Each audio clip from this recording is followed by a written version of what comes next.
Teman-teman, saat ini kita akan memuji menyembah Tuhan. Sebelumnya mari kita bersatu dalam doa.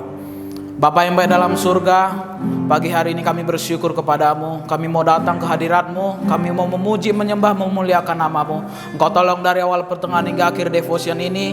Biarlah penyembahan kami menjadi dupa yang harum di hadapanmu. Biarlah manis kau ya dengar ya Tuhan. Dalam nama Yesus kami serahkan semuanya ke dalam tanganmu. Haleluya. Terima kasih Tuhan. Haleluya. Bapakku datang menyembahmu di sini kami percaya ya Tuhan, ku percayakan ada bagiku,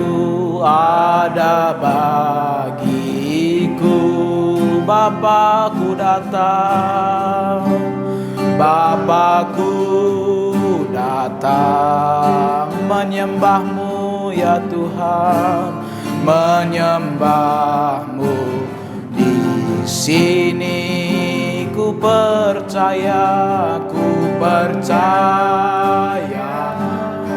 ada bagiku,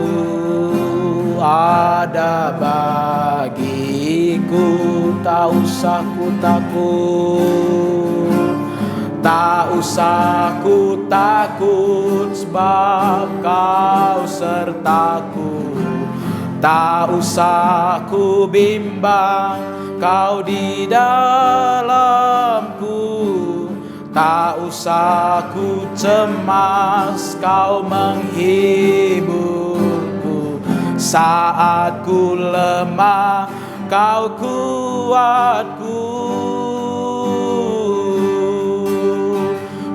Nyanyi haleluya, ku nyanyi haleluya. Sungguh kau hebat, ajaib perkasa perbuatanmu, ku nyanyi haleluya,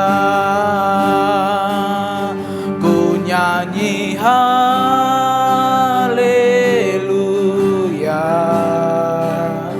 ku nyanyi haleluya. Sungguh kau hebat, ajaib perkasa perbuatanmu.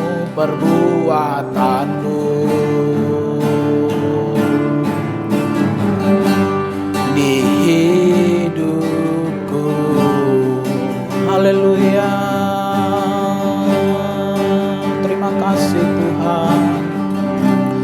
Bapakku datang menyembahmu di sini, menyembahmu di sini. Ku percaya kau ada bagiku,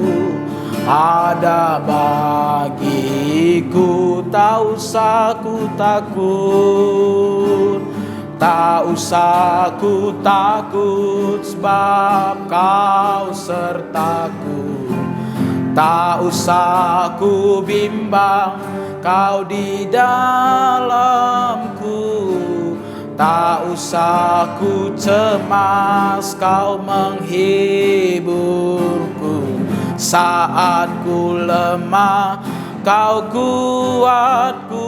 Ku nyanyi haleluya, ku nyanyi haleluya, ku nyanyi haleluya. Sungguh kau hebat, ajaib perkasa perbuatanmu. Haleluya, terima kasih Tuhan. Ku nyanyi haleluya, ku nyanyi haleluya.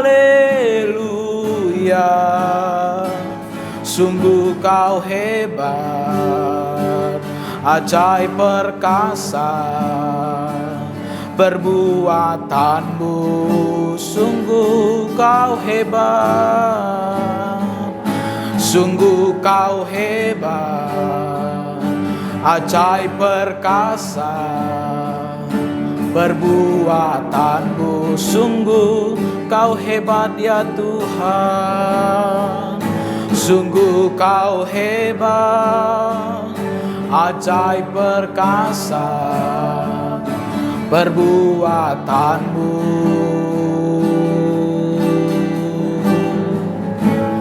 di hidupku.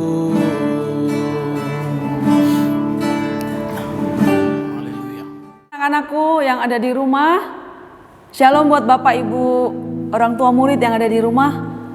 Jumpa lagi dengan saya Ripka Helena. Kita mau masuk dalam firman Tuhan pagi hari ini. Sebelumnya mari kita berdoa. Bapak, terima kasih buat pagi hari ini, hari yang indah, hari yang Kau berikan buat kami.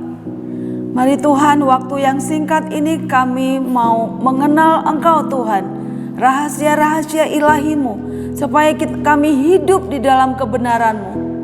Kerjakan ya Tuhan, Roh Kudus, temui kami. Bukakan Tuhan, singkapkan rahasia ilahi-Mu pada setiap kami. Tanam yang ilahi pagi hari ini. Tidak ada satu pun yang terlewatkan. Yang di rumah, yang di sekolah, mari Tuhan ikatkan kami dengan kasih-Mu. Di dalam nama Yesus kami berdoa. Haleluya. Amin. Oke. Kita lanjut lagi yang kemarin kita baca dari 1 Samuel 3. Anak-anakku sekalian, karena waktu yang sangat singkat, kita coba lagi belajar lagi. Masih ada yang bisa disingkapkan dari firman ini. Ya, kemarin kita belajar di 1 Samuel 3 tentang hidup Imam Eli, tentang Samuel, dan tentang anak-anak Imam Eli, tentang keluarga. Kita akan belajar lebih lagi. Ya, kita tahu kemarin kita bahas bahwa Samuel itu bukan anak dari Imam Eli. Dia anak dari Hana dan Elkana. Karena Hana punya nazar kepada Tuhan, kalau kelak Tuhan memberikan Hana seorang anak, maka Hana akan mempersembahkan kepada Tuhan untuk melayani Tuhan. Maka ketika Samuel berumur 2 tahun, dia sudah dipersembahkan kepada Imam Eli untuk melayani Imam Eli dan melayani di gereja, ya, di rumah Tuhan maksudnya. Ya. Anak-anakku sekalian, kita belajar lagi bagaimana kehidupan Imam Eli dan anak-anaknya. Ya. Setiap keluarga ilahi di mana dipersatukan suami dan istri, itu ada perjanjian yang Tuhan ikatkan. Ada rahasia besar yang Tuhan berikan, di mana suami istri yang adalah 2, di mana 2 orang sepakat di dalam nama Tuhan, apa saja yang dimintanya akan berhasil. Rahasia inilah maka Tuhan menciptakan Adam dan Hawa. Ada kekuatan, the power of unity, yaitu 2 orang atau lebih. Itu ada kekuatan rahasia Allah, the power of unity dalam sebuah keluarga, di mana keluarga yang dipersatukan, suami atau dan istri menjadi satu bahtera keluarga, di mana punya kekuatan untuk menurunkan kerajaan Allah. Nah, tambah lagi suami istri yang dianugerahi oleh anak-anak, berarti suami istri dan anak-anak ini, keluarga ini punya kekuatan lebih dari 2. Ada anak-anak punya kekuatan untuk menarik berkat kerajaan Allah, apa saja yang dimintanya akan berhasil. Ya, nanti kita belajar lagi tentang keluarga. Anak-anakku sekalian, jadi ada fungsi suami, ada fungsi istri, ada fungsi anak-anak. Fungsi suami menjadi imam yang akan mendidik anak-anak. Tapi di Alkitab dikatakan fungsi wanita atau perempuan pertama jadi penolong waktu Hawa diciptakan. Tetapi juga dikatakan wanita harus berdiri untuk menguduskan suaminya apabila bapak-bapak belum menjadi imam yang benar. Nah, sekarang kita lihat lagi. Anak-anak punya fungsi apa? Anak-anak punya tugas tunduk kepada otoritas, yaitu ayah dan ibumu, menaati perintahnya, di mana Tuhan menurunkan otoritas kepada bapak dan ibu untuk dididik dengan takut akan Tuhan. Nah, ada sesuatu yang salah di dalam keluarga Imam Eli. Imam Eli yang adalah imam itu tugasnya menghadapkan, menjadi perantara yang menghadapkan, membawa pendamaian antara jemaat, antara umat manusia kepada Bapa. Jadi pada zaman dahulu para imam-imam, jadi ada imam besar. Imam besar seperti Imam Eli, dia akan masuk ke dalam ruang Maha Kudus untuk meminta pendamaian kepada Bapa di surga atas dosa-dosa umat manusia. Jadi apa yang mereka bawa, umat manusia atau jemaat akan datang kepada imam untuk minta kepada Bapa di surga atas pelanggarannya, untuk minta pendamaian, penghapusan dosa. Para jemaat akan membawa lembu, akan membawa domba dan disembelih. Dan Imam Eli atau imam memintakan kepada Bapa. Nah, tugas sebagai imam ini ya tidak dilakukan oleh Imam Eli dengan baik. Kenapa? Dia melakukan dengan kejahatan, memakan persembahan-persembahan yang harusnya diberikan kepada Allah. Harusnya menjadi imam yang mau menjadi perantara antara umat manusia dan Allah. Tugas yang kedua, dia selain imam, dia sebagai kepala keluarga yang harusnya mendidik anak-anaknya, tetapi tidak mendidik anak-anak dengan benar. Dia membiarkan, di 1 Samuel 2 dikatakan, ia membiarkan anak-anaknya berlaku jahat.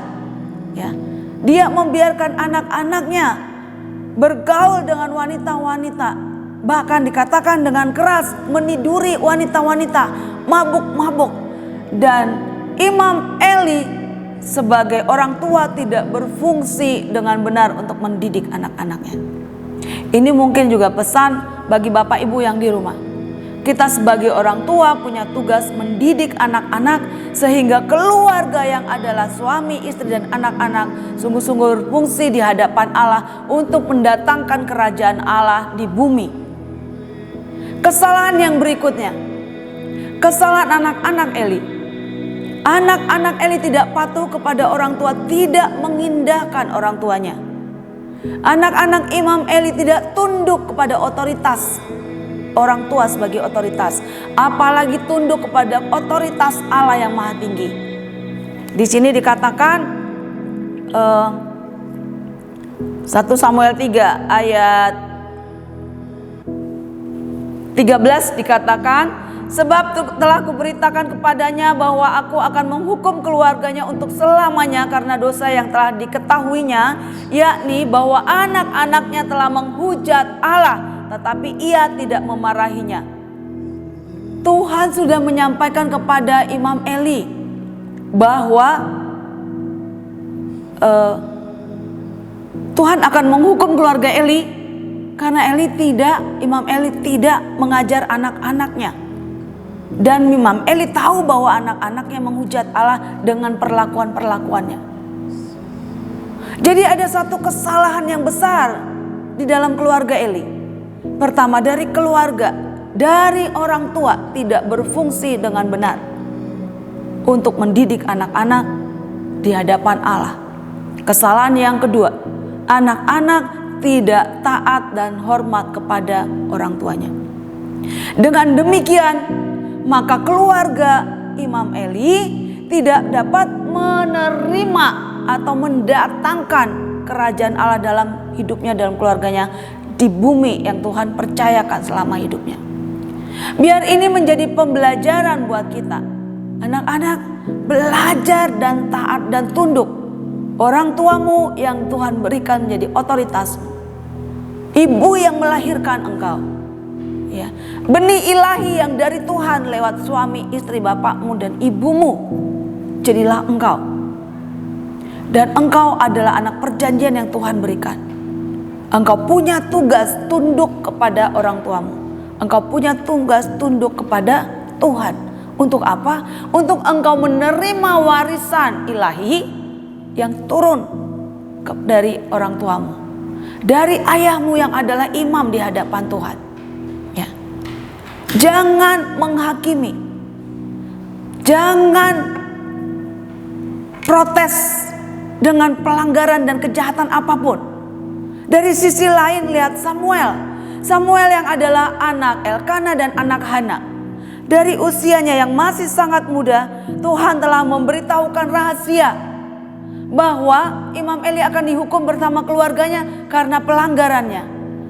Tetapi belajar dari Samuel yang masih kecil, dia tahu akan pelanggaran Imam Eli, tetapi dia tetap tunduk kepada Imam Eli.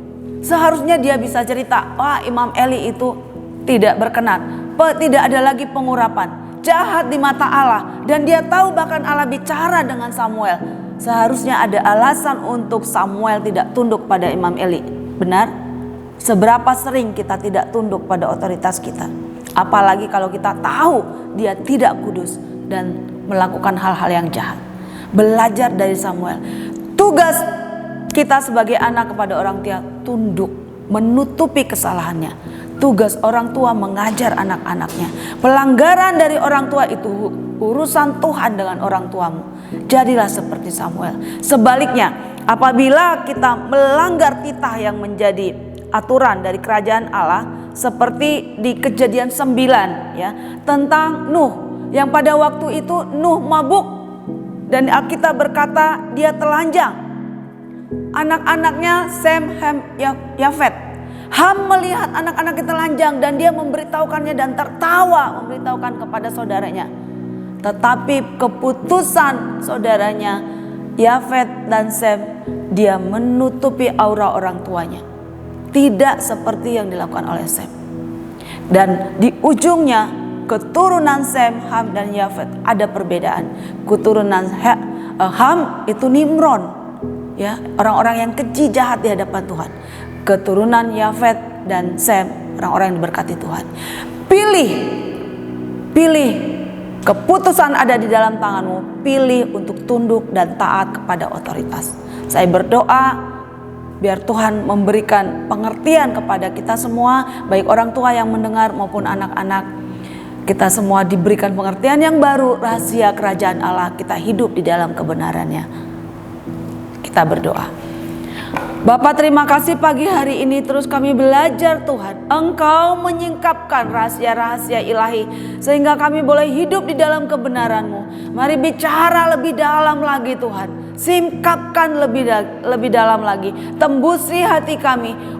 Tuhan, singkapkan semua kesalahan kami. Kami mau hidup dalam kebenaran-Mu. Ajari kami tentang penundukan diri pada otoritas yang Tuhan taruh di dalam hidup kami, sehingga kami berhak untuk mendapat warisan ilahi yang Tuhan sudah sediakan. Terima kasih Bapa, terpuji nama-Mu, di dalam nama Yesus kami bersyukur. Haleluya, amin. Shalom.